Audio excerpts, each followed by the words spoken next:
Can you hear me now?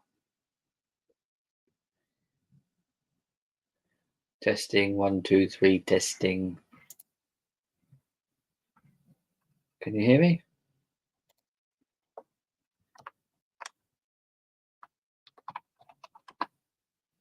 Yep, great.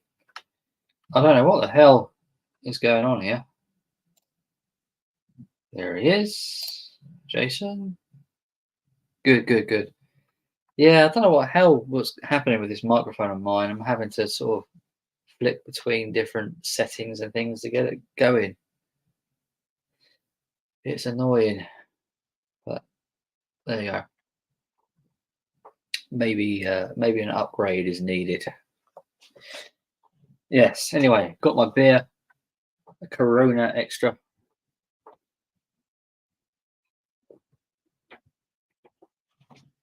And I don't really know what to talk about. What should we talk about? Let us know what you want to talk about in the chat and we'll discuss it. Doesn't have to be music. Anything you like. Anything you like.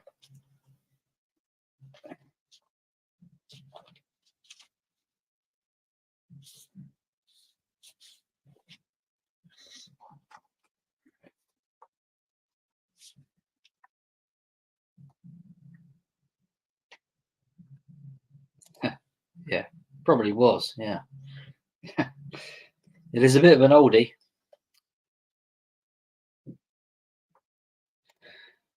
What was the reference with the title? Yeah. A lot of people say about Elvis how great Elvis was, and he was in his own right. You know, don't get me wrong, he was great. But when I think about the 50s, like that era, you know, that rock and roll era going into the 60s, you know, I think Eddie Cochran, I think Buddy Holly, not so much Elvis. And to be honest with you, I'm not really interested in Elvis. You know, I mean, I've got a few of his albums, compilation here and there, but the music doesn't really sort of grab me like Eddie Cochran's does or Buddy Holly's. And I think personally, you know, had Buddy Holly, you know, got on to live, I think, you know, he would have been, well, mega, really mega, considering he was what, like 23, wasn't he, when he died? Um, you know, dare I say it, maybe even on level with Elvis. You know, who knows? Who knows the potential he had?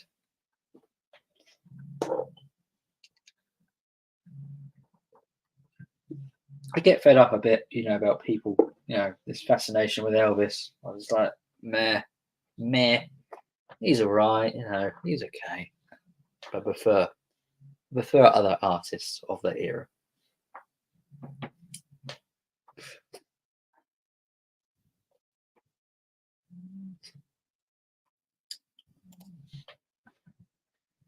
When I think of the 50s, I think Jason Clower being that sprightly 30-year-old.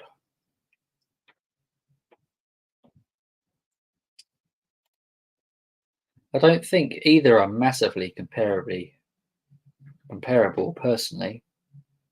They're just big in the same era. I'm no 50s expert, though I sit on the fence for this one. Well, everyone would say Elvis, wouldn't they? The majority of people would say Elvis. And I get it. I get it. You know, he was massive, you know, but you know, it just doesn't really do anything for me personally, you know. When I look at, I know it's like Elvis has got like an extensive library. I mean, the songs he done, Elvis, is like hundreds, if not thousands of songs, you know. But then when I look at the hits at Buddy Holly, and Eddie Cochran. I think they're outstanding. I'd rather listen to them, those hits, over anything of Elvis.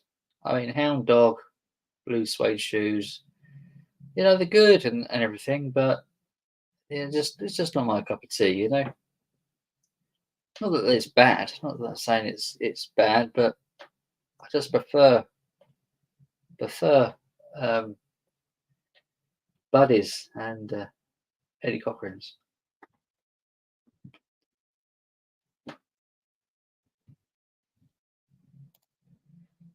I think I prefer Buddy to Elvis. I do, personally. I do. Although it's not a popular opinion. Buddy wrote more of his own material. That's true, he did. Yeah. I mean, he was a part of a proper band, wasn't he? Although it was like considered a three-piece band. I don't really see Elvis in a band. He's a singer. But where's his band?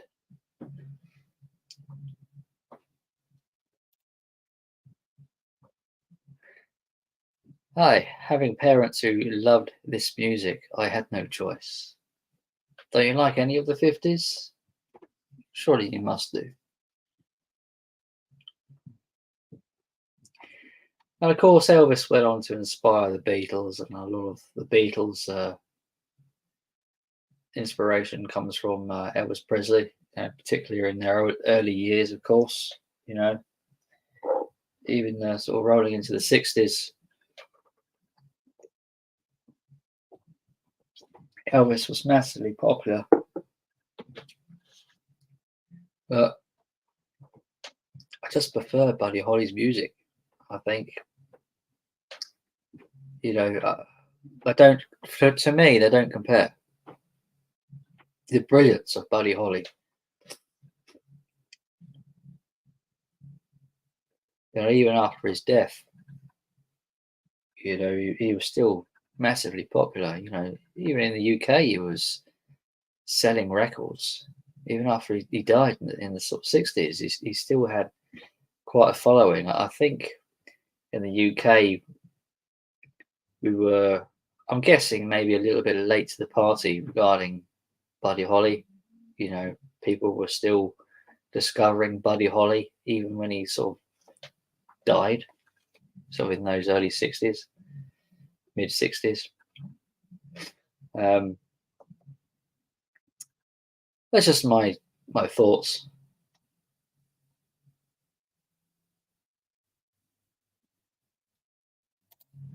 Pioneers always deserve special respect.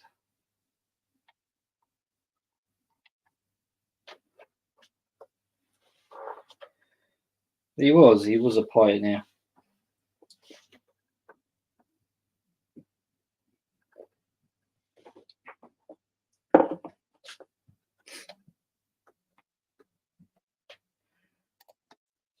Elvis didn't write the songs, but he made them his own. He did make them his own.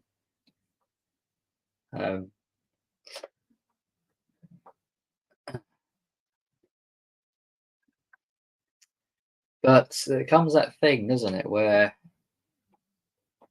if you don't write your own material,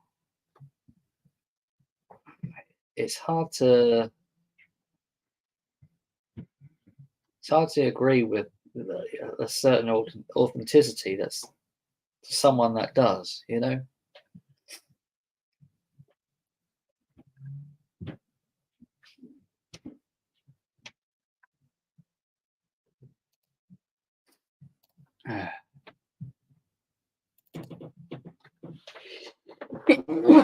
Hey, excuse me.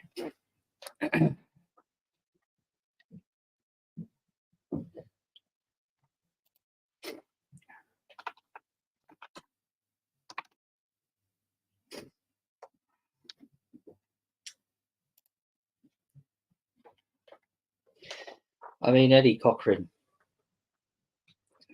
Some of the hits of Eddie Cochran. You know, there's a lot of what he's done, which is like it's okay. Not great, but some of these hits of Eddie Cochran's, "Come On Everybody," "Three Steps to Heaven," "Weekend," "Summertime Blues," "My Way." They're timeless, and they're not particularly like genius or clever or anything like that. They're pretty simple songs, but they're so timeless, and brilliant in their own rights.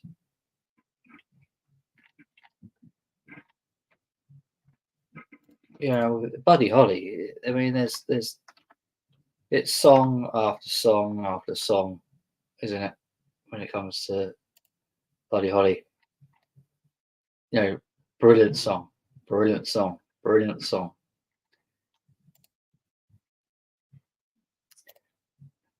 Heartbeat, That'll Be the Day, Peggy Sue, Oh Boy, Brave On, Think It Over, Brown Eyed Handsome Man. That's brilliant, that song.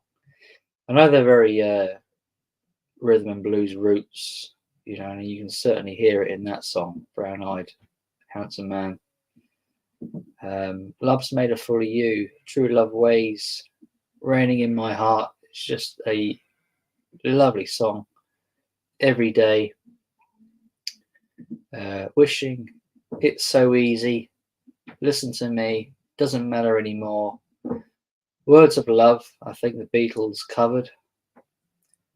I'm Gonna Love You Too, But All Right, Bo Diddley, What to Do. I mean, it's Peggy Sue Got Married, Maybe Baby, Early in the Morning, Reminiscing, Learning the Game, Not Fade Away. There's so many hits. There's so many good songs. Of quality, sheer quality.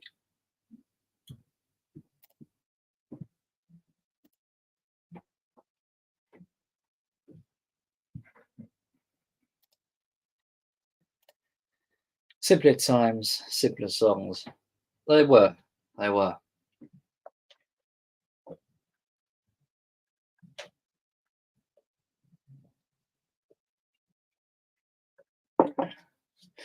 People forget Cliff was a rock and roller.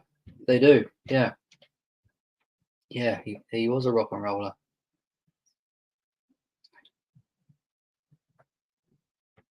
And he sort of became that pop icon, didn't he?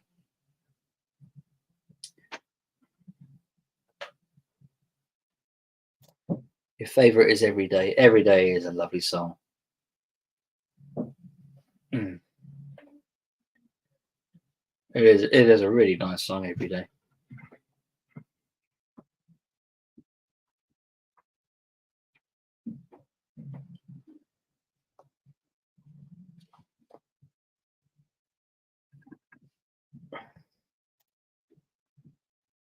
But he had more top 10 UK hits than he did in the USA. I think he did, didn't he? He had a string full of hits in the chart all at the same time, did he not? But he didn't sort of get necessarily into not always in the top 10, and some of the songs maybe should have been number ones, but I think they were promoted quite poorly, in my opinion, Buddy Holly's singles back then. I don't think they really got the recognition they deserved regarding chart success, in the US.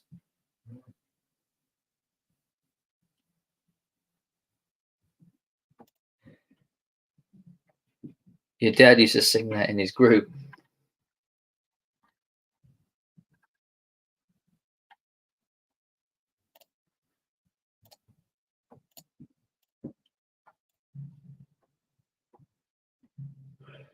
Elvis Costello reminded me a bit of Buddy Holly, at least when he first started.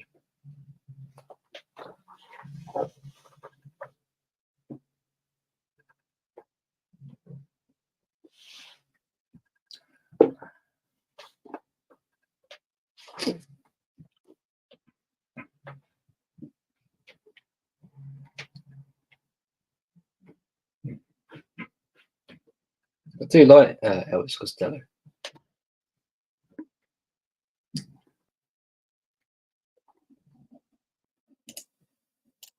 Send the link out there. I'm going to start the camera. Here we go. We're rolling.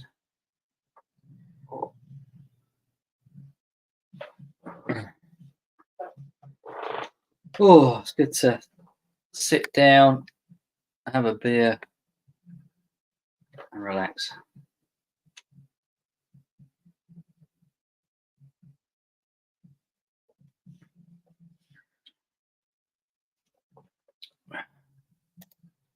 You're right, Ian. Yes, Buddy Holly. It was constantly on in my house when I was growing up. Yeah. It's not a bad thing. No, like Eddie Cochran, that was always on. You know, I was brought up on rock and roll as a kid, so I've had no choice in the matter. It's in my blood to like rock and roll. So, but now my dad was not a really big Elvis fan. No, my dad wasn't. My dad was Buddy Holly. Yeah. And Eddie Cochran. Yeah. I think my dad's was my dad's guitar player. He liked the guys that played guitars and so that's why I think he was a bit. It was. I mean, he didn't mind the mind Elvis, but my dad liked the Everly Brothers as well. My dad was similar. He liked Buddy Holly. He liked Eddie Cochran. He didn't think too much. Well, I mean, he probably did like some of Elvis, but wasn't like listening to Elvis all that often. You know. I think my dad was really more into that rock and roll Elvis. I mean, my dad liked Cliff Richard when when Move It come out and his version of Apron Strings. But as time went on, he thought Elvis went a bit yeah. My dad would put it. You're right, Jimmy. Yeah, I'm all right. How are you? Yeah, not too bad. Been a bit of a busy week, but I'm here. Good. No, I won't scream at a daddy long legs, Jason. I don't like spiders, but daddy long legs, as long as they keep a bit of a distance, they don't bother me. Just I didn't want that one crawling around near my feet. Sorry, that's totally off on a tangent. Anyway, Buddy Holly, I've got no sort of fondness for any kind of artist that you specifically associate with the 50s. So I'll stay on the fence and get splinters up my crack. Excellent. But I like somebody. I like some Elvis, but not my era, not what I listen to. So I can't really say more. What part of the say 60s then would you say you started to find an interest for the sort of Beatles? It all started for me in '62. Really, I mean that was really when the '60s started, weren't it? Like properly. Yeah. Well, it was still kind of the early 60s. You had a lot of that 50s kind of stuff going into the early 60s, didn't you? A lot of solo singers singing. Yeah. So really, when the Beatles came along, you started to get these bands, didn't you? Yeah. They really popularised the whole kind of being in a group thing rather than there being like a lead singer, maybe with a backing band. So Elvis had a backing band, didn't it? I don't know if they might have the been Jordanes. The Jordanes, is that what? Yeah. I knew it began with J. Yeah, the Jordanes. Yeah, they're a very good band, very good rock and roll band, and they made music in their own rights. But I think at the beginning of the 60s, it still hadn't gone crossover to groups. It was ballads and big band ballads, and America were just, they were still thinking Buddy Holly was raunchy, and Eddie Cochran. That's why they were more popular over here, apparently, because the Bible Belt Midwest Americans just didn't want it. I mean, they didn't like Elvis because of his gyrating thighs, did they? So, so rock and roll was. It took, in America, were always played catch up when it comes to that music. According to my dad, they were playing catch up, and if it weren't for the likes of the Beatles, the Who's, and Stones going over to America, he said he don't think they'd ever have really. That's when they really got the buzz, when the Beatles, the Stones, and the Who went to America. That's what started, which is called the British invasion, isn't it? So, yeah. But yeah, I noticed that when I do my top 10s for my videos, the music difference between America and the UK in the 50s and 60s is totally different. There's some of the American stuff was just absolutely a lot of it was never ever released in this country, and you can understand why, because it just wasn't appealing to the British.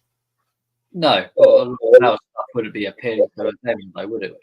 No, it's like there's a song. I can't even remember his name now. He's singing about his donkey, and that was a top 10 hit in America in the 60s. You know what I mean? About deep south ploughing and all that sort of thing. And if they'd have released it over here, well, what a load of old rubbish that is. But it was very popular in America. Yeah. Well, I suppose, culturally, we're very different. And I suppose, after Elvis and maybe the Beatles, it kind of came closer, didn't we, culturally? Yeah. I think after then. And then it's sort of spread back the other way, because while in the 1970s we were listening to glam rock, they were listening to disco and soul and heavy rock. Yeah, they totally missed out on glam rock.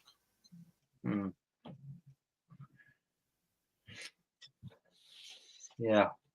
How long did the glam rock era last for? I'd say it was from about 71. I'd say till about 75 was its peak. It sort of waned off. I mean, Slade, I think it was 76, 77, their album sales started to go down, and they still had a cult following, but it was that era. I remember 74. I was when I really remember the charts more than anything, and it was just full of great music. But it wasn't. It was disco was coming in, but that wasn't too bad. There was all sorts of stuff. But I think in America they were so much into their disco by then. Yeah. This isn't a bad thing. No. I suppose punk would have came in, wouldn't it, as well? Yeah, a little bit later.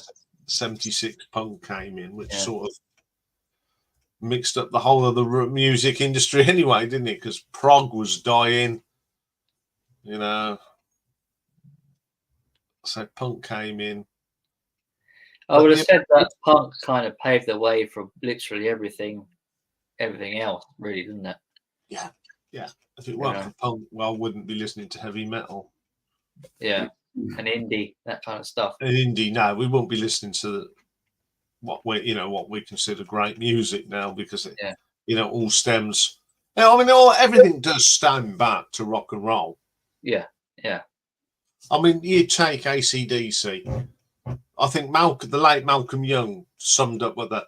They played rock and roll just a bit more in bluesy, though, wasn't it, with them? Very bluesy rock and roll. That's all they were doing. Wrote rock and roll, but it was done at a higher level, a noise level. But there's a rockabilly band that does a version of Whole Lotta Rosie that's on YouTube, and there's no much difference between the chord structure and just the song. So that's all. AC/DC. Well, they like rock and roll. I mean, Angus was brought up on Chuck Berry, you know.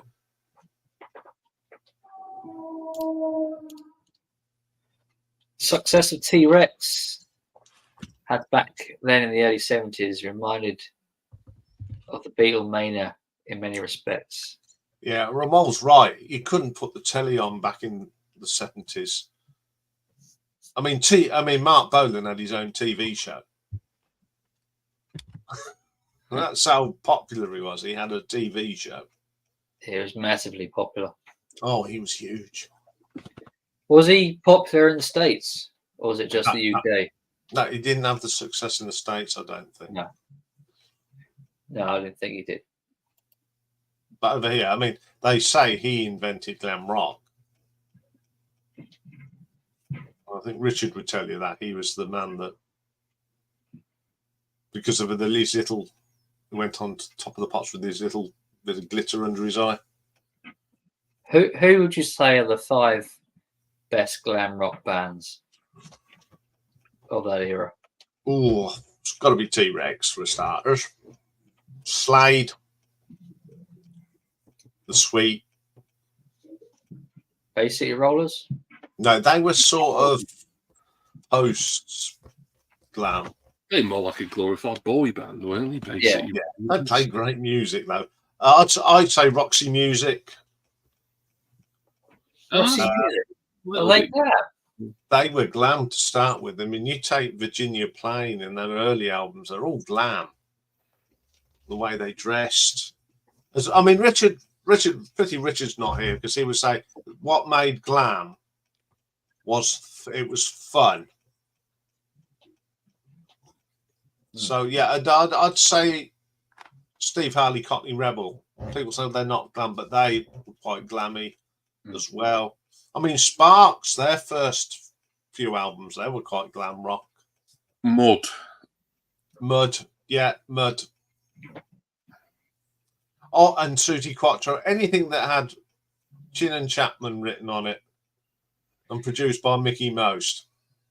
Slade weren't initially glam, were they? No, they were a skinhead band. A skinhead band, yeah. Well, they went from a pop band, then they went to a skinhead. This was Chaz's idea. They were never happy being a skinhead band, and then they went back, and that's when they were so successful. And the thing about Slade is that's the only band from that era that all members are still alive. All still alive. And they are my favourite band of that era. They're a great band. Followed by Sweet. You all right, Jason? Hello. Right. Before I come on for a bit. Good evening. T-Rex, Slade, Bowie, The Sweet, and early Roxy Music. Yeah, he's absolutely right. There's you. And the one we can't mention for obvious reasons, but there was the Glitter Band and Wizzard. Wizzard were great. Wizzard.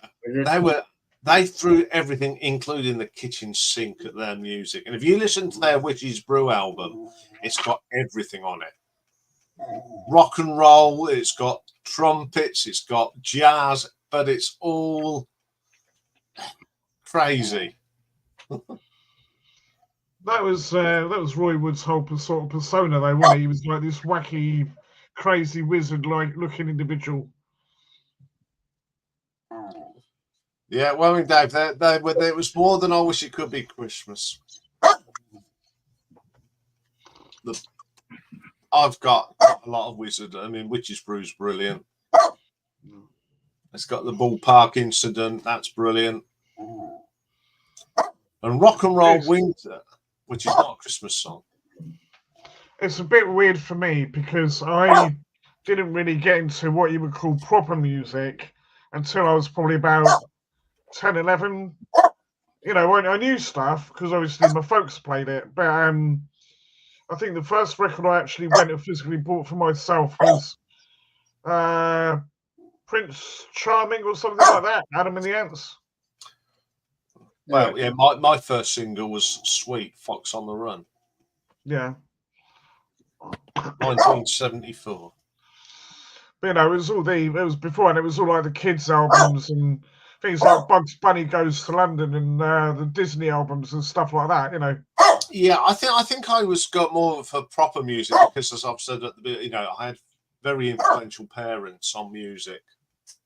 Mm. Oh, listen to it. Like I said, I mean, my dad liked stuff like well, I've got 'em here actually. Tangerine and Dreams, Sky. You know, mum was into Cliff and Elvis and that. So it was there. It just wasn't something I, if you like, mentally latched onto at the time. Perhaps. I'm going to go and sort these nibs out, won't be a minute. Yeah. I would say, like, for me, I was very much into like my dad's and my mum's taste in music. So maybe I was about 8, and then I started to sort of have an interest of pop music, what was in the charts, you know, at that time, you know, and sort of it grew from there, you know. But I've always liked the 60s, particularly. Yeah. You know. Right, I've suddenly got a lot more well, you know, sort of as I got into my teens, obviously I got a lot more appreciation for it. And I think that the reason it took me a while was because I didn't really have my own real record player until about then anyway. Because I remember like some of the first singles I had were things like my mum and dad had given me. I had a copy of the Beatles' "I Want to Hold Your Hand," just an ordinary plain sleeve, you know. Nick will be pleased because I remember one of my first singles was actually "Cars." Yeah, that was one of the first ones I owned. So that was the sort of like era that I really got into. And then, you know, but obviously I knew the other stuff because, as I said, my folks were listening to it, but just not. I don't think I connected with it properly for some reason. I don't know why. I mean, like record players for me was never a thing of someone of my generation because I'm a little bit younger than Jimmy. It might be the same for him. I don't know. But like, you know, everyone seems to be started off with cassettes of my age. You know, records were kind of frowned upon. You know, no one was buying records really. You know, we thought they sounded awful. They sounded crackly and stuff, and you don't get that with a cassette. In our ignorance, you know, thinking a cassette was better. You know, but then the cassettes moved on to CDs. You know, within a couple of years or whatever. I think it's our nature, though, you know, to sort of like whatever's the current trend we follow. And it's only sort of like as we get older, we sort of appreciate what came before it. You know, even things like, well, for argument's sake, I used to, when I was a nipper, my mum and dad always like taking me to gardens and castles and that, and I hated it, right? I hated it. Now, I can quite happily go to anything like that and appreciate it for you know, for what it is and quite enjoy it. So it was, you know, same with music, really. Yeah. It's like, you know, I think we think when we're kids, oh, you know, anything historical or anything like that, oh, it's boring. And it's like, well, no, you know, it's part of who you are and, you know, what it was like to grow up in this country and be, you know, English. Yeah. My dad used to constantly take us to like old Roman ruins, and churches, and you know, sometimes castles. He was very, very much into history. But as for kids, it's so boring, isn't it? Being dragged along to like this stuff, you know. He used to take us on walks as well. Like on a Sunday, we'll go out on a long walk. Yeah. Which I really disliked as a kid. Yeah. I didn't mind that too much because we got to do it. I don't know if you had dogs or anything at the time. We had a couple of dogs, so we were always running around and doing stuff with the animals, and that was great fun. Yeah. It wasn't just a walk. We did the walking, but it was just like playing outside in the countryside. That was that was part of it for us. I did enjoy that. My mum and dad were always on the go. Like every weekend, we'll go out and do something, go somewhere. Always driving all the time. Yeah. I was going to say no plans as such, did they? It was just let's see where we end up. Yeah, yeah. I mean, we like have a regular like towns and that we would visit. My dad used to follow his local football team, so we quite often go to Horsham quite a lot. But yeah, always on the go all the time. It was going through like my dad's diary. It's like we're always on the move, not every day, but majority every weekend, going somewhere. I think it was ours because like certainly my dad was working a lot because he worked at like a kind of hospital style thing, like people with various mental illnesses and stuff. And so I think when it came to the weekend, it was like, right, let's go out and do something because I haven't had time to spend it with my wife. I haven't time to spend it with my kids, bloody blah. Let's go and do something. Even if it was, we go down to Otterbourne and we go in a pub and have a drink and a ploughman's lunch or something like that, Yeah. Yeah, I used to work in that industry, and you work hard and you play damn hard as well. Yeah. He was working all hours, Yeah, you need to. When you're not working, you need to relax and go and do fun things. But yeah, we as kids, it was museums, steam railways. Yeah. Dad being a rail enthusiast, that rubbed off on me as well. The other thing we used to go to a lot, and that was model railway. I was going to say, have you ever been to the Ford engine shed? I've been all over the place. No. But and then one year my dad allegedly, he built me an N-gauge layout, right? It's amazing how many railway exhibitions we went to and was displaying. Yeah. We had a really great big great big layout in the old loft and that, and it was like a pool. Everything was set up, but he's glued it all down. Yeah. So all you had to do was pull this flap down, and there it was. Other times you can hook it up out of the way. Then all you do is just get the power pack out, stick your trains on, boom, off you go. Mine was N-gauge, and it was on quite a big board that you sat on the dining room table. But he used to borrow a van from where he worked to go. So I reckon this was measured up to go in the van, go on the table, and able to go under the bed. We had that with Scalextrics. Yeah, so now I wonder if he built it for me. I loved it, but did he build it so we could go and show it at railway exhibition? I had a Subutio pitch on like a chipboard which went under my bed. Yeah, we had all that. That's what I said to you off screen last week. My dad was make us things to play and do so. I was very lucky. My dad was quite old-fashioned, but he used to make us like old swords and shields with our surname sort of crest on the shield and that kind of thing, Yeah, cowboys and Indians, Oh, blimey, let's go back a bit. Yeah, it's funny, but yeah, no, but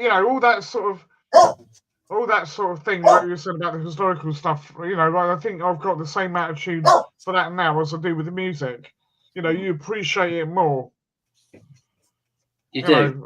Than what you did perhaps originally. I mean, it's only in the last, 15, 20 years, I've probably got into Led Zeppelin. I still only own 2 albums, but it's something I never really listened to when I was a kid. I think with me, I mean, as my when I got to 12, 13, I just wanted to explore other genres in music, and that's why I got into heavy metal, because I just like the energy and all the guitar stuff. Because in our house, there was always someone round with Dad playing guitar somewhere. I'll tell you what. Just going through thank you for the website, by the way, mate. I've had a little look at that. No, going back, there were 3 in 1980, I think it was. There were 3 AC/DC songs in the charts at the same time, none of which made the top 40. It was Long Way to the Top if you want to rock and roll, High Voltage, and I think Dirty Deeds Done Dirt Cheap. Yeah, because that 1980 was when Bon sadly passed away. Yes, unfortunately. Yeah, that could be why, actually. Yeah. And then I think as well in that time you had Touch Too Much was a single. Great song off My Way to Hell, but it didn't get in the top 10, 20. It was the same for that same week, though. Saxon had 3 singles in the top 100 as well. So it's weird. We can see him now. And you had Sammy Hagar before he was in Van Halen. Yeah, I like Sammy's stuff. I mean, I liked him when he was in Montrose, but that was a long time ago. Yeah. No, it's just it's interesting what you're discovering. The songs you think, there's no way that wasn't in the top 40. That doesn't make any sense because you know the song so well. Yeah, I mean, I think it's like the first time I heard Black Knight by Deep Purple, which would have been, I think a second cousin had it. He was quite a lot older than me. And I loved it. And that's when then I went and bought the Greatest Hits album, Deepest Purple. And then from then on, I just got everything that I could. What I do find a bit funny, though, is as I'm going through it, initially 70s, there was a fair bit of I wouldn't say disco stuff as such, but certainly funky stuff that I liked. And then as you got towards the 80s, yes, it was still there, but it all started sounding very generic. It's like, I've heard that before.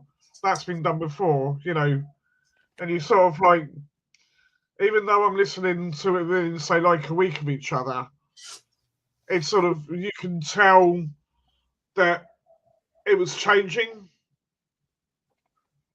if that makes sense. Musically, things were changing. Even the particular styles, like the disco, it wasn't what it was when it first, you first heard it in, like, I don't know when it started. What, 75, something like that? 75, 76, disco? Yeah, that was when you got your first sort of disco-y hits. And that was fine. It was like, yeah, you can listen to that. And then you get to where I am now with just going to 1980, and it's like you listen to some of the 1980 stuff, and it's like, nah, it's not lacking the same, for want of a better word, the same amount of soul that was in the original stuff. Yeah, disco didn't last very long either, really. No. It was around for about 4 years max. But that all changed when Gary Newman found a synthesizer. Yeah, I found some good stuff on that, I'll tell you. Yeah, he found it. He was one of the first artists to actually introduce that synth sound. I'm just trying to remember the artist that I found the other day. Was it something Z? I can't remember what they were called now. There was some weird artists though, the way they sang and everything. It was just like really bizarre. and you couldn't help but sort of think, although it was quirky and weird, you couldn't help but like it. Yeah, I think one of the sort of songs that sort of disco started changing into more synthy, and that was Space Magic Fly. That's a damn good song. Yeah, I love that tune. That's sort of still disco-y. And the other one was Funky Town by Lynx Lip Sync. Oh yeah. That was different as well. The song I'm thinking of is called "So Long" by I don't know if I'm pronouncing it properly, Fisher Z.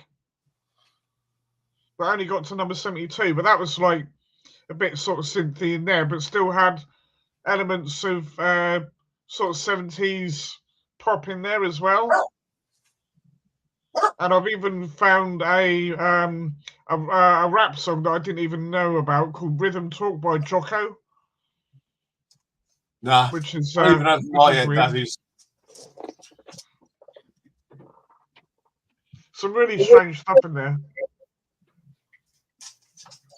When I think about Gary Newman, nothing seems to compare to his earlier material, does it? He never seemed better than what he did right at the start. I've heard some of his quite later stuff, and I thought it was quite good. It's different, admittedly, but it's still, it's still listenable. It's still quite quirky, It's a unique sound, though. See, another band that was like that was Sparks. They were sort of, you take their number one Song Over Heaven album, very disco-y, but still quite synthy at the same time. Mm. When you take tracks like Beat the Clock, that is a great track. Introduces synth drums, which were not. I mean, I've got the 12. I've got a 12-inch version of Beat the Clock, and it's the first time you hear the electronic tom toms. Yeah. I used to quite like that. Now it sounds a little bit cheesy these days when you listen to it, but that doo doo, and that was used a lot in disco as well, wasn't it? That doo doo. Yeah, that. There's a song on that album called Dolce Vita, and it's quite disco-y, but with a synth. What would have been in traditional disco brass, it's done on the synth. Yeah, so you get that. You've got a disco beat with a synth, and it really works, and it was something unique. Then you get Human League, right? When they started, they were sort of new wave, post-punk with synth, and they turned into a synth pop band. Yeah, I've heard some of their early stuff, and it's quite different, isn't it? Yeah, like Being Boiled. That's brilliant. And then Ultravox, of course, who started off more of a punk band, post-punk band, when John Fox, and when he left, in came Midjure, who had been in a glam rock band called Slick and had a number one hit. Yeah. It changed the music yet again, and they became what they became. Oh, we'll get Jimmy's attention. New Order started out differently, didn't they? I mean, what That'll perk him up. Yes, we need.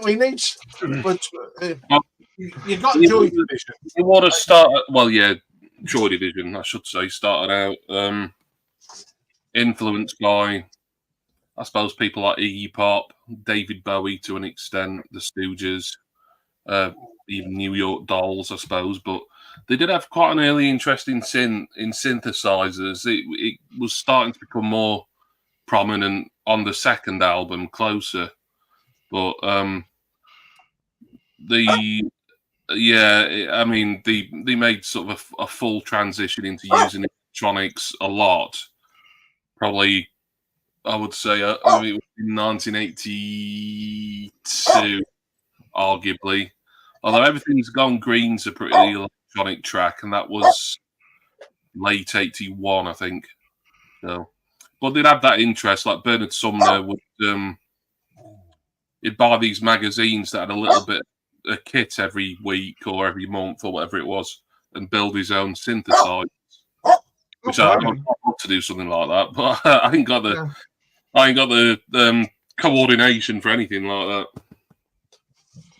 I suppose if you knew what you were doing with that, you could tweak it, get your own sounds that you wanted, rather than sort of I think that's what happened in a lot of ways. Because with something like that, where you're building your own thing, I mean, things are gonna go wrong, but sometimes if they go wrong, it might end up it might end up working, but just sounding different to what it's supposed to. So, I mean, that's how Acid House started. It was the story there is it was a Roland like drum synthesizer, either a 707 or a 88 that was faulty, and it just kept making that squelchy bass noise. That you associate with any sort of predominant acid house track. If it works, why not? That's a genre that came about from technological error, really. Acid house. Didn't know that. Well, I think a lot of groups did that. I mean, even I can't think of anybody off the top of my head. In fact, Ian will probably know better than me, right? But you had guitarists that were deliberately detuning their guitars to a different, not your conventional levels, and getting these really weird sounds of it. But it worked. I think back then they were more, they're more willing to experiment with things. They weren't afraid to try different things. That's it. You can take it back even further for experimentation. The Kinks. Love that band. They wanted a different guitar sound. They wanted something raunchy. So what did Paul Davies do? Razor blade, didn't he? Down the front of the speaker. Oh, blimey. Yeah, we like that. Yeah, fair enough. And I always say that they invented the heavy metal riff. The man that was responsible for the heavy metal riff that went on to be the heavy metal riff was Paul Davies of the Kinks. Do you think so, Simon?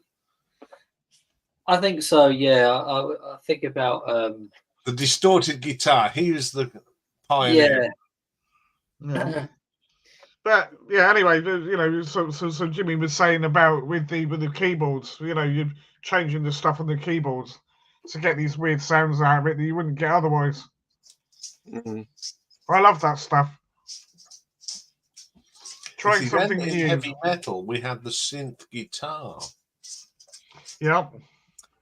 Which the first time you really heard that was probably on Judas Priest's Turbo album. Uh-huh. And it got slated. No one thought this is not heavy metal, blah, blah, blah, blah, blah. Mm. But by the time the first time Iron Maiden used it was on the Somewhere in Time album. And by the Seventh Son album, they'd really pioneered it. And I think Seventh Son is a magnificent album using traditional. It is. The Rolling Stones had a few tricks of their own, didn't they? Like Street Fighting Man, where you hear that guitar solo, bum, bum, bum, bum. That was actually a guitar which was recorded to a cassette player. And then they sort of like really made it loud and kind of, I think they might have dubbed it, I don't know, to each other, I'm not quite sure. But it worked. It almost sounded like it was on an electric guitar, but it was actually just a guitar. It's it's a 90s thing. But you ever heard of the band Porno for Pyros? No. Right. Well, I've never listened to them. I know of them. I don't know a lot, but the song that they did, right, and it's probably been done before, but this was the first time I encountered it, right? There was a song they did called Orgasm, and they play the electric guitar with the violin bow. Really, really effective. I'd never heard that before. I say it's probably not original. They probably nicked it off of somebody else, but it was just such a great sound.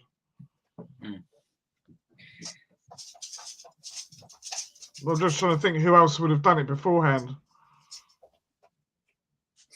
Probably learnt from someone else, isn't it? Yeah. But no, I mean, it's funny because I could listen to bands like, well, Def Leppard when I was into them at the time, and yet I can go and listen to Kraftwerk, say for argument's sake, right? I think Kraftwerk are brilliant. Not that I'll ever be able to afford any of their albums, but I'd love to have them in my collection. No, tell a lie. I haven't got the first. Is it 2 or 3? Because they've never been reissued for some reason. Right. Okay. Very different because they were more just like krautrock to begin with. Yeah. I mean, is a magnificent album. I've got all the German editions as well. I'd rather have them than the English language ones. They come round on sale and discounted every so often, Jason. It's not. Yeah. I don't know why you think Kraftwerk are generally more expensive. I mean, they can be. Well, was it Autobahn? Autobahn's magnificent. It's the epitome of krautrock, that is. With the reissue was something like 80 quid. It was ridiculous. For what? Autobahn. No, don't be daft. I didn't pay £80 for that. Paid about 15 or 20 for it. Well, certainly the reissue was expensive. I know that much. It's the reissue I've got on. Oh right, okay. Bloody hell, Jason! I made videos about them for a couple. Yes, I know you did. Long time ago, really. Talking of German bands, I shall be watching your Rammstein video over the weekend, Jimmy. I'm looking forward to that. Yeah, just don't mention the price. I'm still crying about it. Oh dear. I bought something today on eBay. Buy it now. A Thin Lizzy album that I had on cassette that I hadn't, and I love it. It's the Johnny the Fox album for £5. That's all right. Right now, yeah. I love Thin Lizzy. That twin guitar. That's the other thing I like about twin guitar. I picked up 3 45s this week. That's a big sort of guilty pleasures, really. Fair play. Madonna, True Blue, for £1. Yeah. That's not bad for £1. It's a good song. Kylie Minogue, I Should Be So Lucky. Well, bloody hell. I maybe feel a little guiltier about that, although, I don't think definitely. Madness, Our House, for £1. Fair play. That's a good song. I like that song. Good song. I suppose the Kylie ones maybe are the worst. Culprit. She once she left Stock Aitken and Waterman, she got a lot better. Yeah. Less cheese and more quality songs. Yeah, she became her own, didn't she? Yeah. So fair play to her. It's a great pop song, though. For what it is. Yeah, I suppose. You're not going to convince me, mate. Sorry. Don't need to. No, bought it for himself. He ain't sending it to you, Jason. no, but you know what I mean. It's like they're buying a duplicate and mailing it to him just to annoy him. nail it to the wall. VCLT it to Jason. Yeah. No, but it's I'm trying to help Jimmy out here a little bit, talk about things that he's into. And what was your? No, it's fine. It's fine if you want to talk about how much you hate Kylie. No. No, I don't hate Kylie. I just hate that song.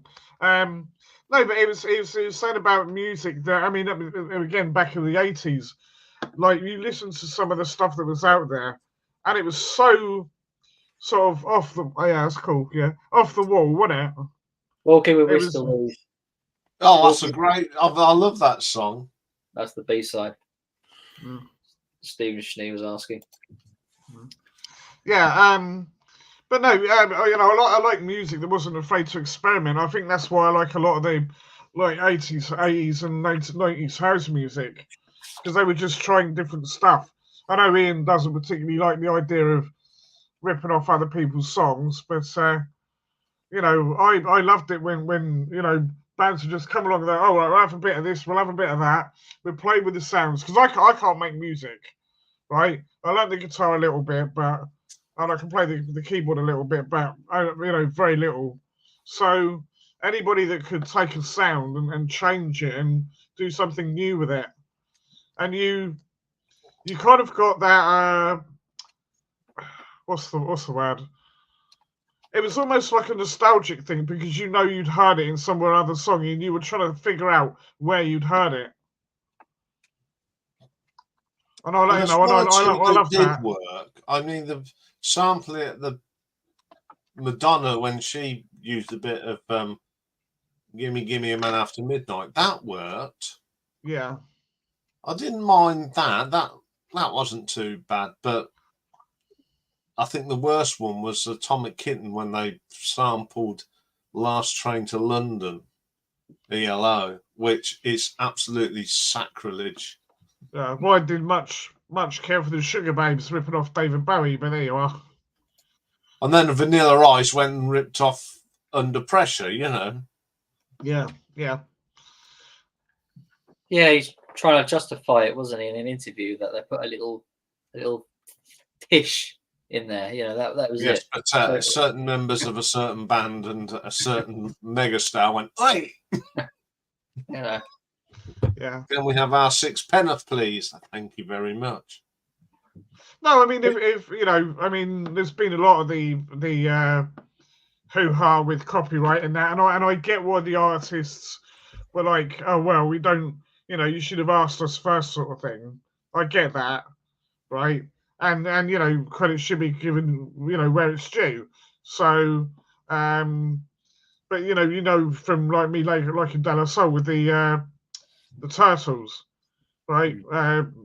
She told me there was a big hoo-ha with De La Soul using it, right? And they're fine about it now because they're getting the money out of it. But it was at the time, it was like, oh, don't know. And I know. Do you remember Utah Saints? Yeah, remember them. Right. Annie Lennox went absolutely mental out there backstage saying, "Oh, you're ripping off my song, blah blah blah blah." And it's like, it's only one little bit. It's not like they've ripped off the whole complete song. But she went absolutely, bananas at him.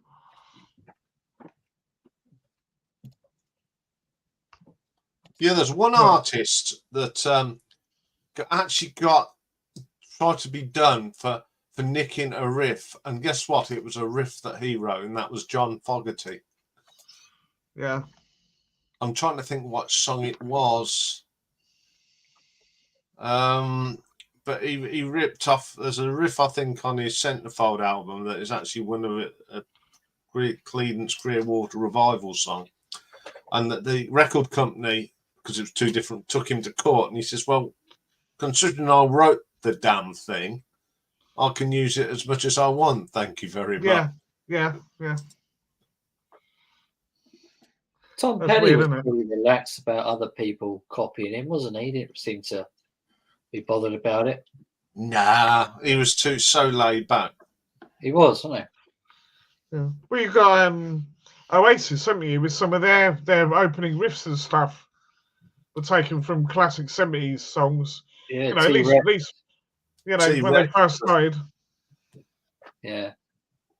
Led Zeppelin were known to do it as well. Yeah. Well, it's sometimes, I don't think it's like it's meant as, oh, we're deliberately going to rip it off. It's more like, this is our interpretation of it, or we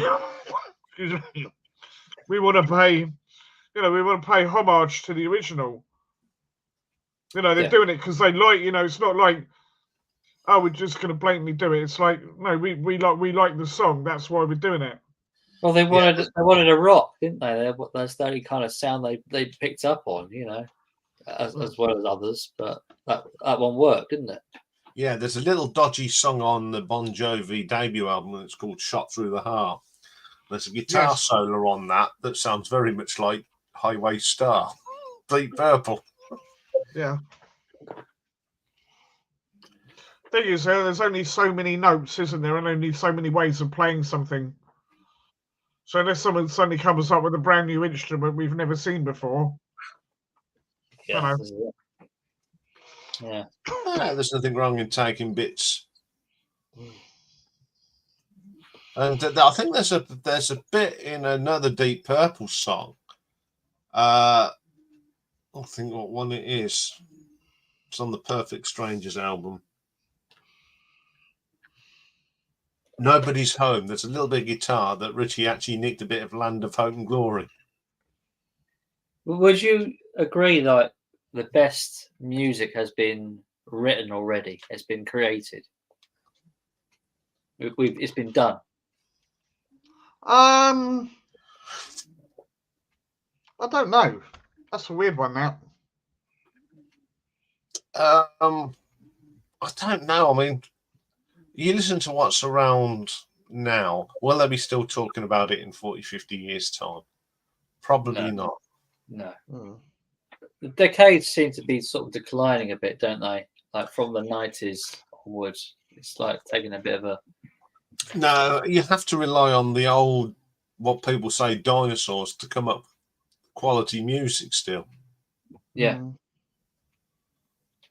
I think that's another reason why, like, they are as popular as they are, and they do sort of get a lot of success in the charts, because it is kind of better than anything else of today. Even if, like, they're sort of like the Rolling Stones, people still want to hear them. They still, that music, although it's probably not as good as it once was, it's still better than anything else of the days in the mainstream, isn't it? Yeah, it's like I listened to the new Sebastian Bach album. Now, Sebastian Bach was in Skid Row many, many moons ago. And I thought, oh, is his voice going to hold out? But boy, he still can hit the notes. And he's still singing as good, and it's a damn good album. I mean, I don't think they have a lot to compete with, have they? No. Because it is so dross. It doesn't have to be brilliant to get to number one. I mean, there's so many number one albums now, which are just as forgettable as anything. Mm. Going back even further. I think the bands are still out there. If you go and I don't know, go to your local pub or whatever, you're probably going to find some bands there that you actually proper like. I mean, it was said about the Soap Girls. Now, I'd never heard of them. They sound all right. They're not necessarily my cup of tea, but I do prefer it to a lot of the stuff I've heard recently, because they're doing what they want to do. Do you know what I mean? It's not. It's not paint by numbers music, which so many of the what's in, shall we say, is doing. So it's not a case of the music not being there. It's just people need to discover it. Yeah, I think the 90s was probably the last decade of music that people are going to be still talking about it. I agree. Nirvana, Oasis, they're going to still be spoke about in years to come. Like when people talk about the Beatles now, when it comes to 60 years since Nevermind Nirvana, that will be marked the 60th anniversary of this album, because it was an important album. Yeah. It's not a particular favourite of mine, but I do respect and acknowledge what an important album it was for that time of thing. And I mean, Oasis as well, very important band for Britain. Yeah.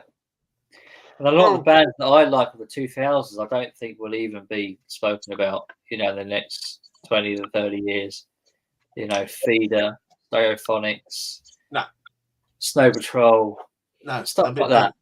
There'll be only people like us going, yeah, we remember them. It'd be like, yeah, me and my friends and of my generation will be sort of talking about them, but like future generations, I can't see it. It's weird though. Go on, sorry. Yeah, the legacy of certain bands do carry on. I mean, you take Queen, yeah? Freddie's been dead, 91, 92 he died. The music still continues. Phil Lynott of Thin Lizzy, now he died in 1985, but there's still fans out there that love the music of Thin Lizzy.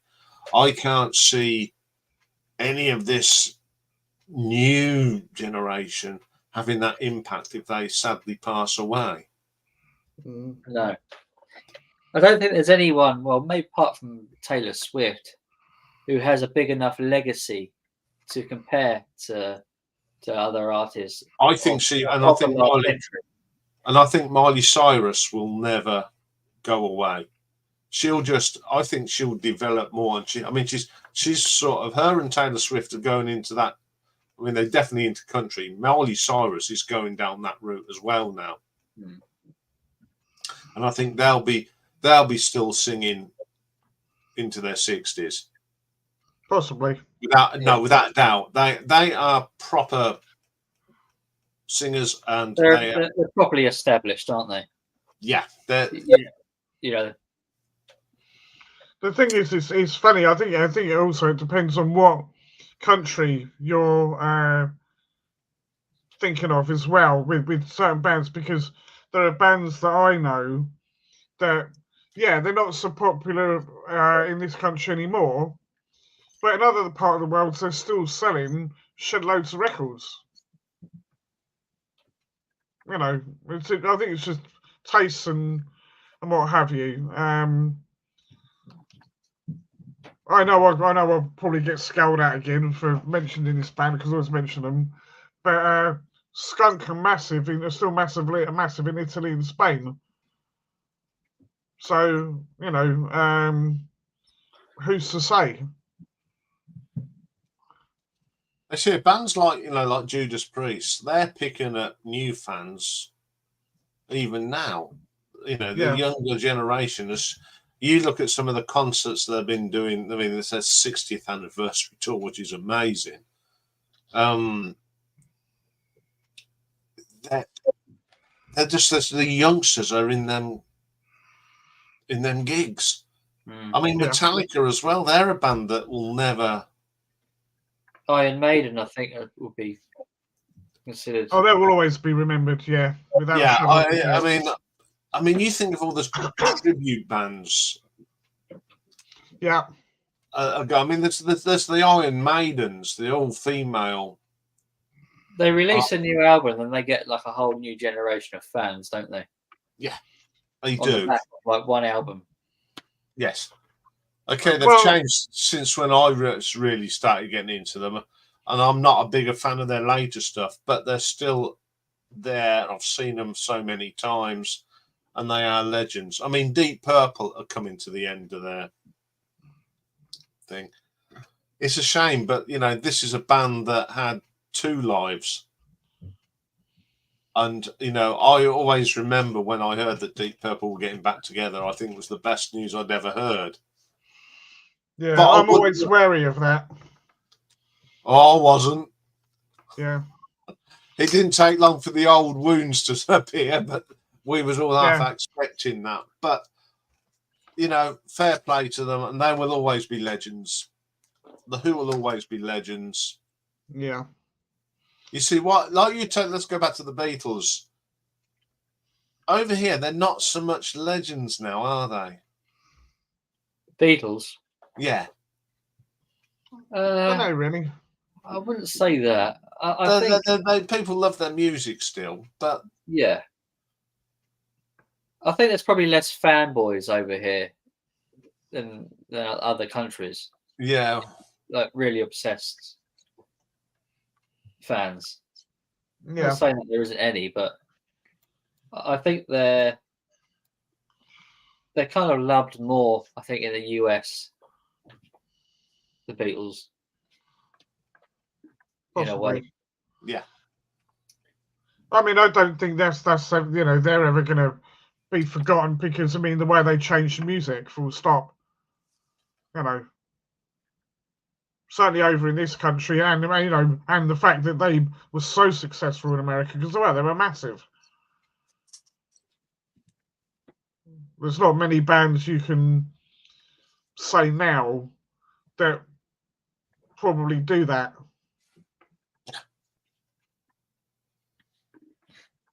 AC/DC, they're out touring at the moment and they're filling stadiums still, big stadiums. Yeah. I think a lot of that is. They are legends, aren't they? AC/DC. Yeah. I think a lot of that is one, is because obviously I think with Malcolm going, that was one thing, and people think, oh crikey, I've never seen them live. I've never seen them live. I would love to go and see them live, but probably ridiculously expensive for tickets. I think a lot of it is, let's go and see this band because of who they are and what they've done. This might be my only chance to see them live. Mm. I mean, I'm not going to see him this time round. I don't want to. Fair enough. I saw them when they were at the Mighty. Yeah, you've seen the best of a lot of bands, haven't you, Ian? You probably. I saw a lot. You had your fill of pretty much what you wanted to go out and find, This is it. I mean, I saw first time I saw Quo. I saw them back in the 80s when they were early 80s. The End of the Road tour, fantastic and all that. I stopped going to see Quo. 2005-ish, because when I was at the concert, in front of me with a load of women, blue hair rings with balls, and they only jumped up and down for Rocking All Over the World, In the Army Now, and Burning Bridges. Yeah. And that just sort of summed it up. I thought, no, if these people just want to and talk through the rest of the gig, I don't want to be part of this anymore. Yeah. And I've never been to see them again. I think much to some of my friends' annoyance, but I will not go and see them again. I've seen more in the last 10 years. I've probably seen more tribute bands to Quo than I just don't. When they became at that time, they'd become this sort of novelty band, and I got a bit disillusioned just seeing them live. Yeah. It's I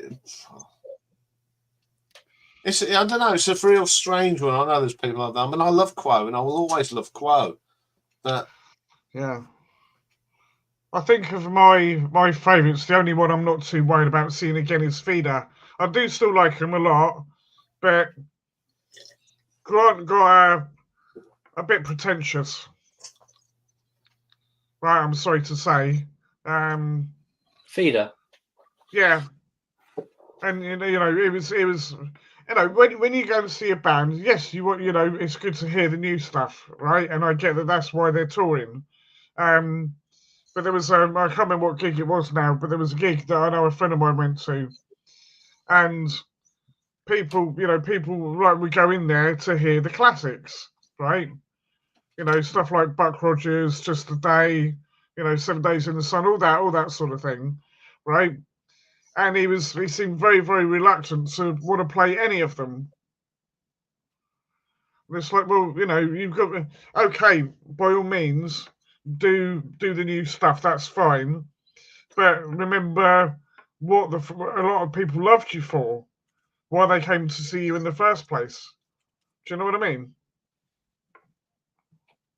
One of the members did pass away, didn't they, of Feeder? But John was the one that passed, yeah. John Lee. I think that affects a band, Oh yeah, undoubtedly. But having said that, I do think some of their strongest stuff, because it was it Echo Park was the last one that John worked on? Yeah. I think. Yeah. And then was it Comforting Sound after that? Yes, I think it was, yeah. Yeah. No, that is still a damn good album. Yeah. I mean, I prefer Echo Park personally. Yeah. Or Eco Park, however you pronounce it. Yeah. But yeah, they kind of reach hit their best albums, and they don't seem to ever really sort of hit those sort of heights again. You know. Well, I mean, Black and Red's a decent album, isn't it, Ian? Yeah, it's probably their. I think I said it was their best album for many a year. Yeah. I mean, their last one was. The previous one was not very good at all. It was very weak.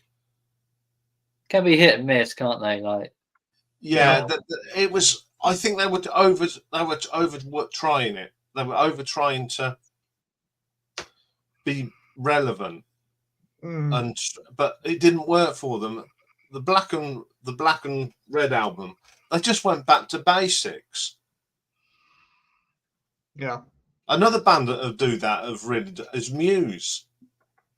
Their last album was absolutely atrocious. No, and when you write songs like "We're Fucking Fucked," it just shows how low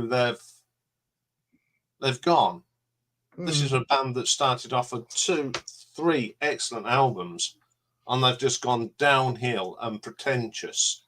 Well, I saw them as a support band, yeah.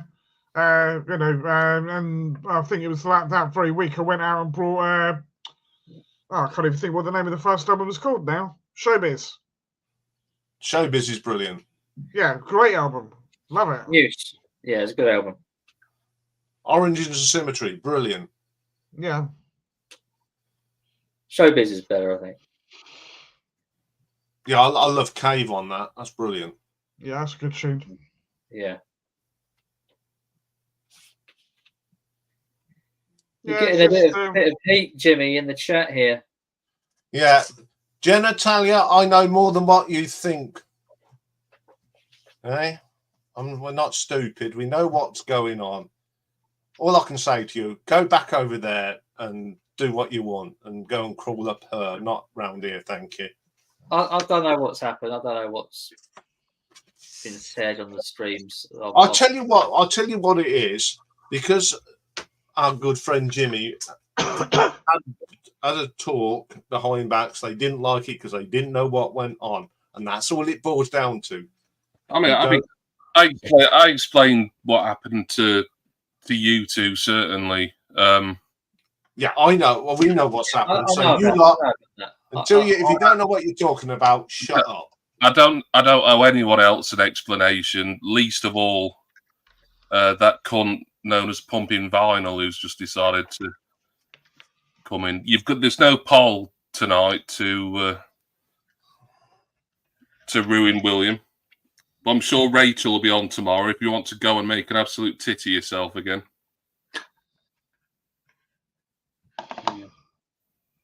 Oh, they're all in here tonight, aren't they? That ain't the real one, is it? The anti-Semite? Surely not. Nah, no, it's not. No, I thought maybe this was something that happened this week, or. Oh no, it's just the troll and sock account army are holding a week's old grudge now. Well, it's none of their business anyway. I can speak to whoever the fuck I want in private, you know. And I don't control what Rachel says about it. That's up to her. So, like I say, I don't owe this lot an explanation. You're nobodies. You always will be nobodies.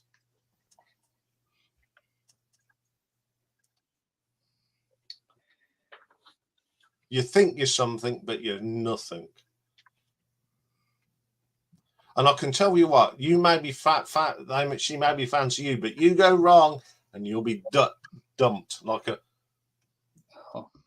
Oh yeah, so, she'll cut your throat. Yeah. So take all your rubbish and go and do it somewhere else. This is supposed to be a nice general chat about the world. Yeah, you've all got to get over it. Yeah. Give Jimmy a break for crying out loud. He went on there, you know. It's keeping me busy anyway. Yeah, it's all right. And the thing is, you keep coming out with your other names. You know, you're an absolute bunch of morons. What? Some of the kids are in the street act more like adults than what you do. You just can't let things go, and you don't like it when you're not in on everything. It's on a need to know basis with Jimmy, and you don't need to know. Oh, in fairness, he didn't even have to tell us, did he? No. I didn't, but you know, you're friends, and you know we stream on together on here, and Ian's and mine, so. Yeah, we're all friends. We're proper friends, actually. We don't just talk. None of us don't just talk here.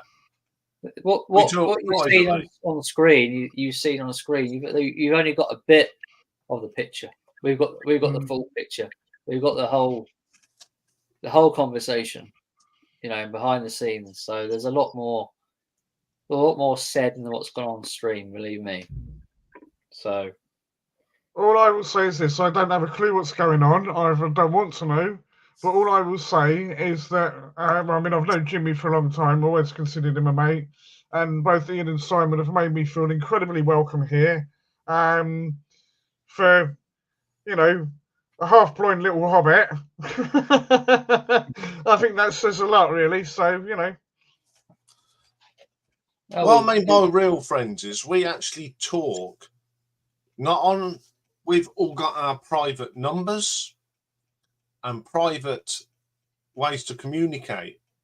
So that's how good friends we are, because you don't give your number and your details out to every Tom, Dick and Harry on your personal accounts. And we have all done that. So you only do that to people you trust. And that's what friendship is. So they're not friends. They're just called associates. Mm. And friends don't shit on each other. No. And then go running to mummy and telling I've just said this and I've said that and they've said that. They don't do that. We have an expression over here in the UK: don't go and shit on your own doorstep. And a lot of you guys are doing that. Don't get sucked into the drama. You know, it's carry on. I mean, it was all done and dusted in a matter of days, as far as I'm concerned. Yeah. They're the ones still banging on about it, not me. Like a broken record. Yeah, I know. If that's all they've got going on, that's a bit pathetic. Yeah, and not a very good one at that. Anyway. Yeah. And anyway, if we get into your headspace, friend, we quite like that anyway. So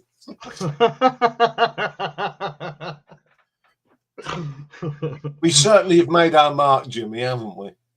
Oh God, yeah. I know you. We've all made our mark. Yeah, I was the first to make that mark. I've never gone back since. I'm glad to say. I cannot call someone a friend unless we've met. That's weird. We haven't met. We haven't met. No, I've met some people from the vinyl community. I know you went to that meetup. Yeah, I mean, Nick's Vinyl Butty. We went to a gig the other week. Yeah, no. I talked to Mike. It's just because you don't see people in real life doesn't mean. I talked to Simon, like on the phone. Yeah. So he lives one end of the country. I live the other. Same for me and you, isn't it, Jimmy? Yeah. Right. And yeah, I've been to Jimmy's house twice. Yeah, I've met Jason in real life, and yeah. Yeah. I've even had the pleasure of we share ideas and things, don't we? Like we do all of us, you know, even like after we do live streams, we say things and we share ideas and try to sort of help each other. Yeah, I like Jimmy so much. I've even had the pleasure of farting in his front room. Excellent. So proud of that. He left his mark.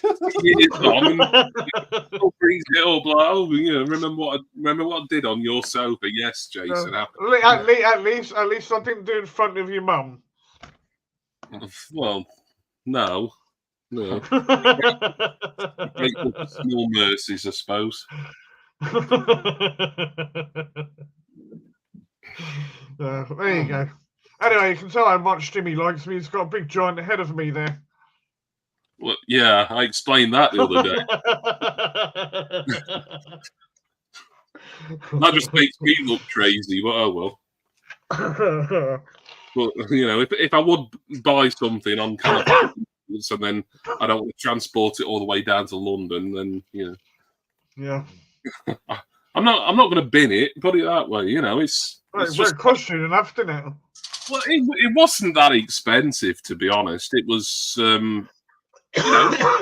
cheap, but it wasn't like dead dear either. For you know, it was just something that I thought would be funny for. If it ever got caught on camera at Wembley Stadium, but then the size of it, I got it, and I'm like, I really don't know if I can be asked to take this down on it. Because I was going to get one until I saw the size of it. I thought, maybe not. Well, you can get smaller ones. The thing is, with knowing I was intending to take it to the stadium, I wanted as big a one as possible, and it's not a heavy thing. It's just large. Like it's just awkward to carry around in the back of a, like in a boot of a cab and things like that. Yeah. That's a massive head. You'd have got some looks though if you'd had that around with you around London. That would have been funny as anything. Can I just add something? I've just reading what got gone but not forgotten. Cotton. I think it's more of a thing. I mean, I take it you're in the United States. Difference we've got over here in the UK. We've got a different sort of mentality. We don't think we're in a small group of people, and I'm not just saying who's up here. There's the rest of the guys that come up on my stream. You know, Michael, Nick, Mike, Stevie. We're not in competition with each other. I think that's the issue. We're not. We don't think we're bigger than anybody else. We support each other's channels. We support each other's ideas. And with Simon and myself and Jimmy do live streams, people do come on now and again and support. I mean, it's a different culture. And I think I can understand where he's coming from. Stevie's one cupboard, his channel has absolutely kind of exploded in recent weeks. And well, as far as I'm concerned, it couldn't have happened to a nicer bloke. All the very best to him. I love Steve.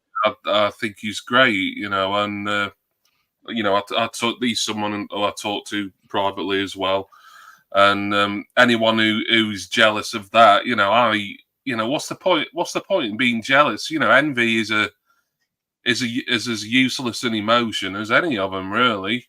Yeah. Like, just do what you want to do on YouTube. Enjoy it. I say that I feel like a stuck record here because I say it to people all the time, but just do what you do.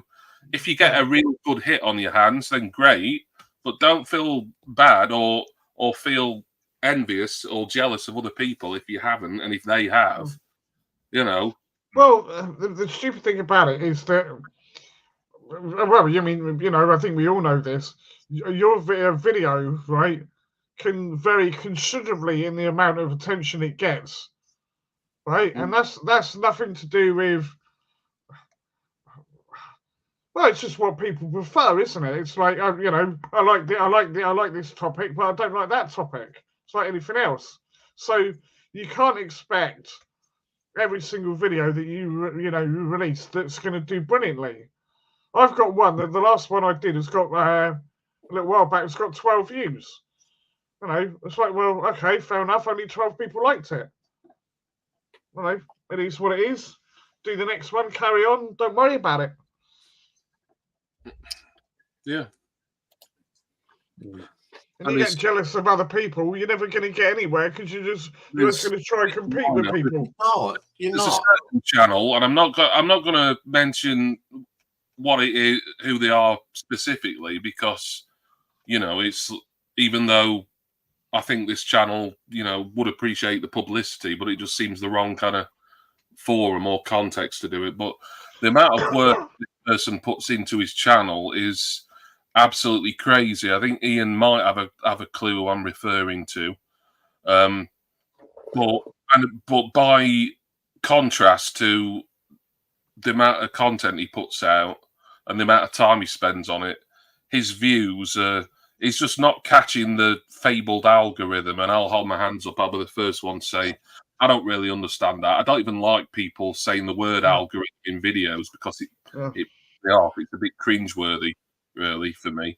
People going on about, oh, give this a like, subscribe, it helps with the algorithm. I'm like, I don't know what an algorithm is, really. So some mathematics nonsense. In answer to this data pickup artist, this thing happens over and over and over again on multiple different people, multiple times.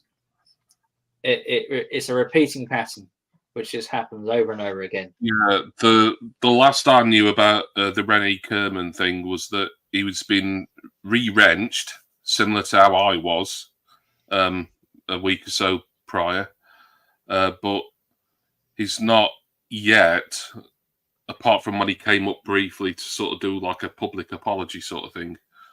He's not yet. People get slated and then they go away and then they get recalled to be bashed again. This is an ongoing behaviour which happens time and time again on that show. And there's no need to keep going over it. It'll keep happening. It'll be someone else next week.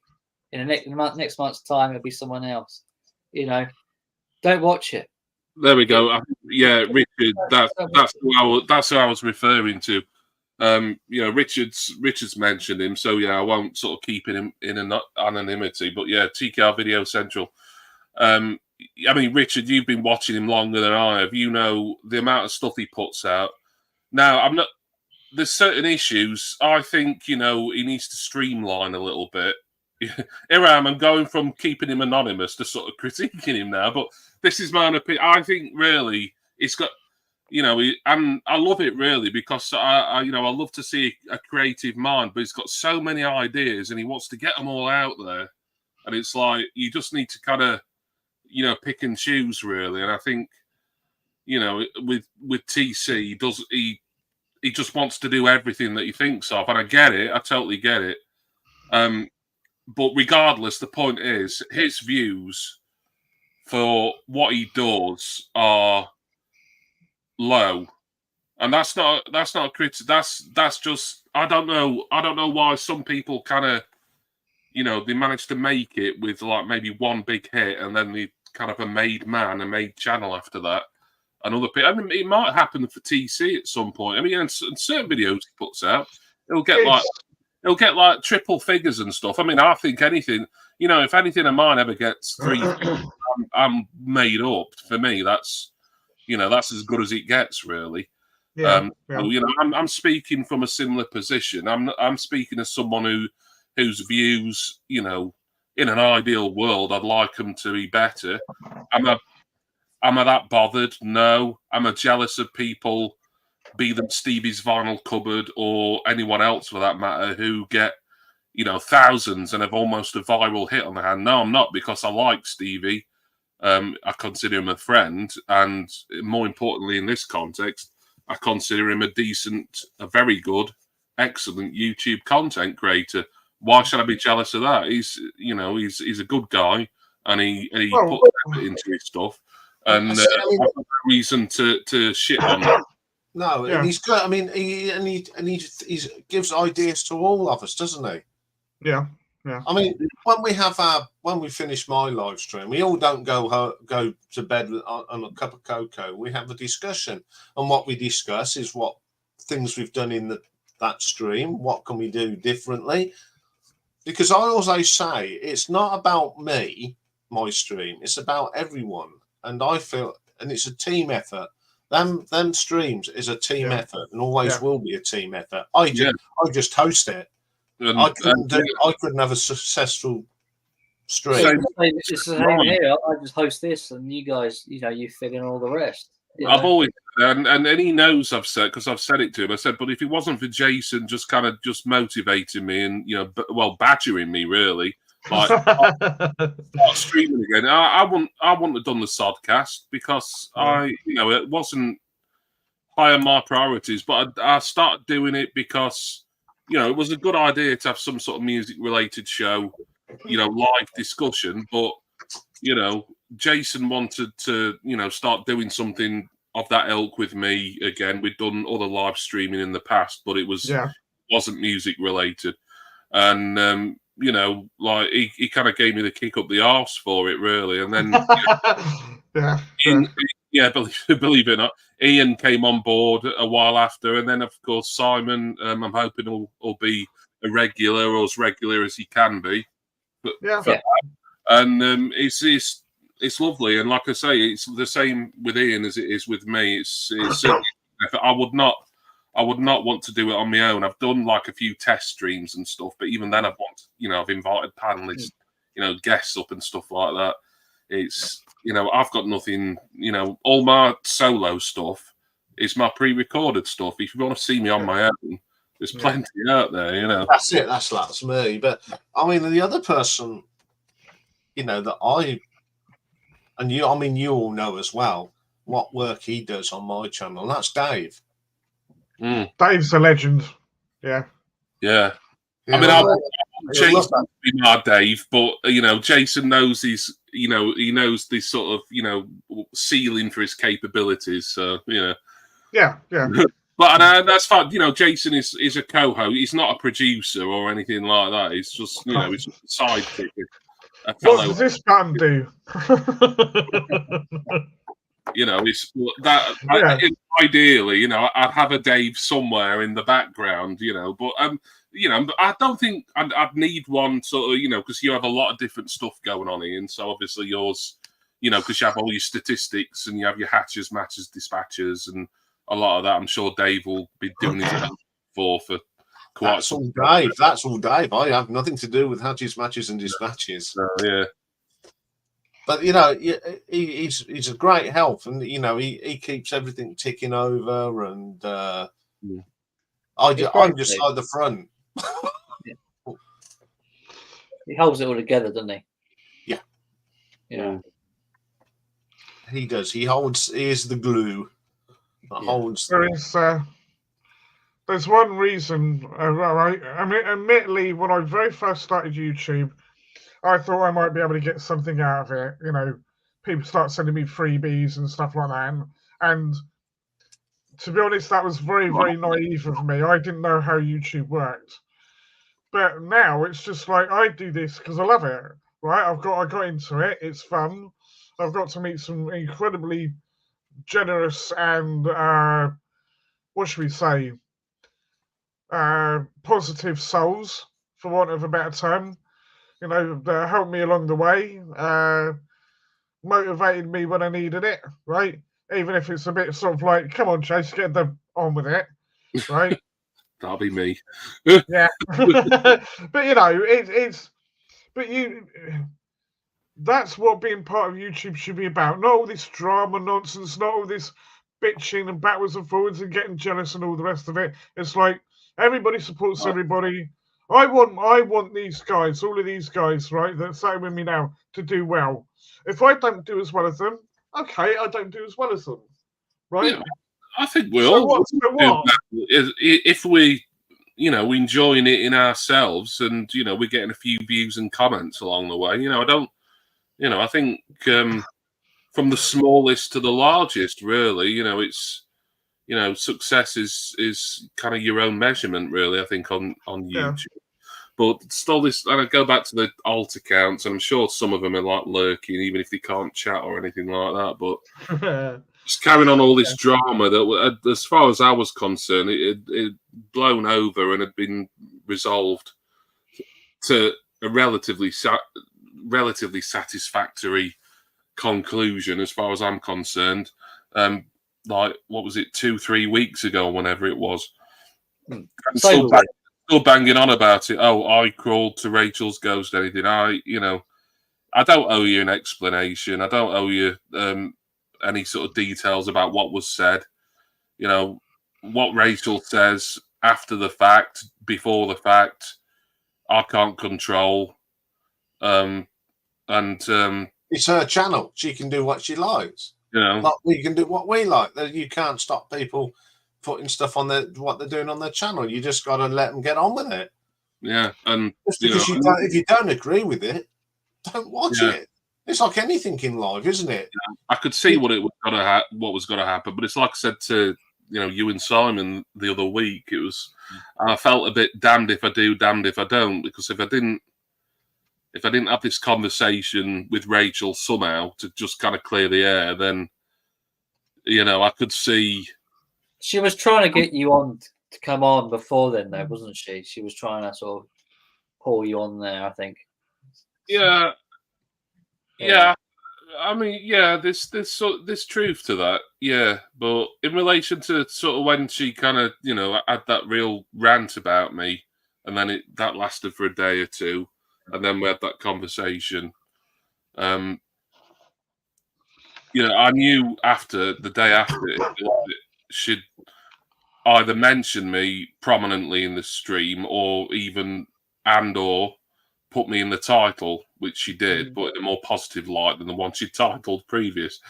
But and I didn't want that, obviously. But it's, as Ian said, it's down to Rachel. She, and if she ever saw this back, she knows that I mean no disrespect with it, but she's a law unto herself.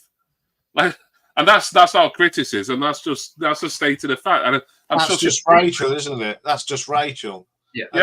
And it's not being horrible to Rachel at all. That's who Rachel is. Well, it was done then, and it was over. And why these likes of it annoys me that I can remember the names. The likes of Arnie Zanzibar and Vinyl Gorilla and stuff like that, and why they keep banging on and on when it's over. It's because you like, and I'm sure some of you are still watching. You're whores for drama. You love it. That's basically what it is. Yeah. Like crackheads. They wanted you to say to Rachel where to go on YouTube. Like maybe taking up hard drugs would be a slightly more positive hobby for you. She did.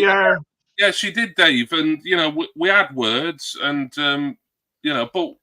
but we cleared the air because you did an adult thing. You had a conversation. Yeah. Not many.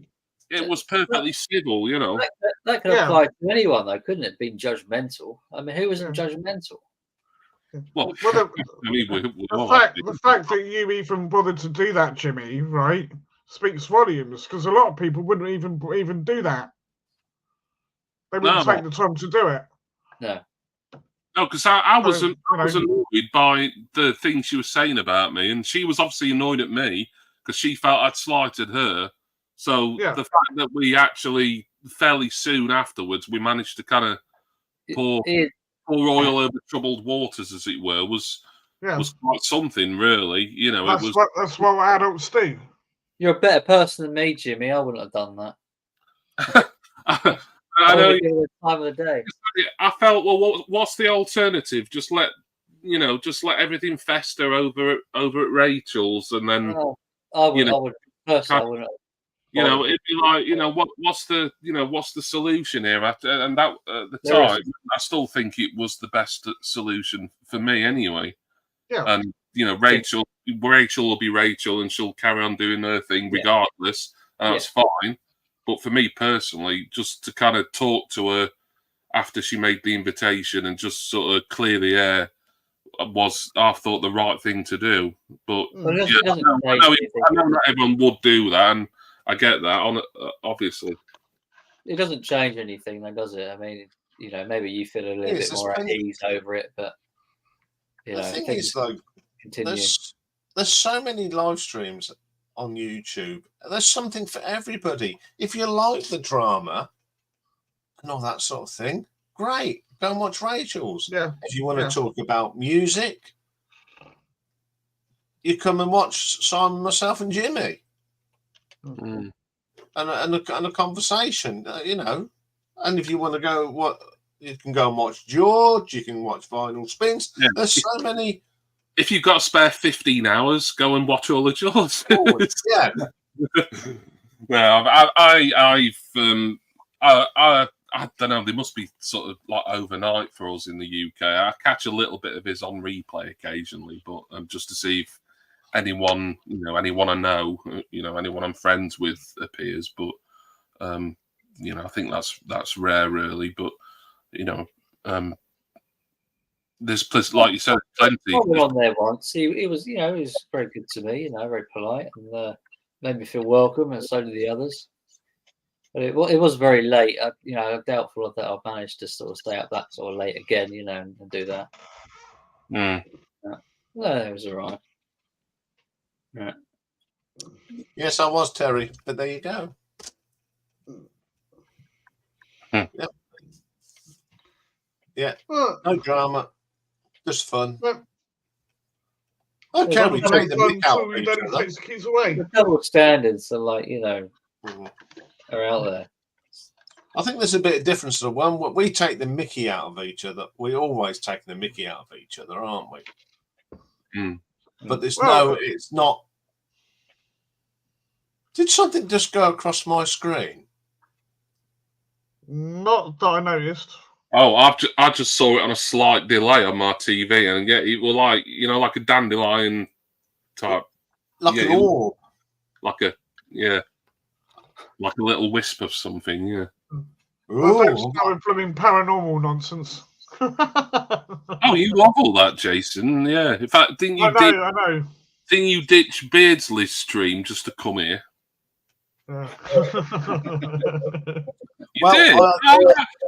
Jason, you can't get anything past me, mate. I see all. No. I try and support everybody. Don't I? On the dot. Oh, I've got to go. Yeah. That's not the first time that's happened. I've had a little orby thing go behind me. Yeah. No, it's I just support mates. Biddo's a mate, so support him. That's what you do. It's probably the ghost of my dog Marley coming to say hello. Who knows? Come to see Rocky. Yeah. Perhaps Rocky just sneezed or something. No, he's over here. No, he wasn't. He's not. He does that sometimes, but he's under there. So yeah, I was just looking. I saw this sort of behind me. Yeah. You haven't got a window open or something. No, not. No, if I had a window open, the people would think, "What's he doing talking?" I just thought, car headlight or anything. No, I've got the blind shut now, so it wasn't anything like that because the window is actually there. All right, fair play. No idea. No idea. You have to play it back on replay, see if you can zoom in. Yeah.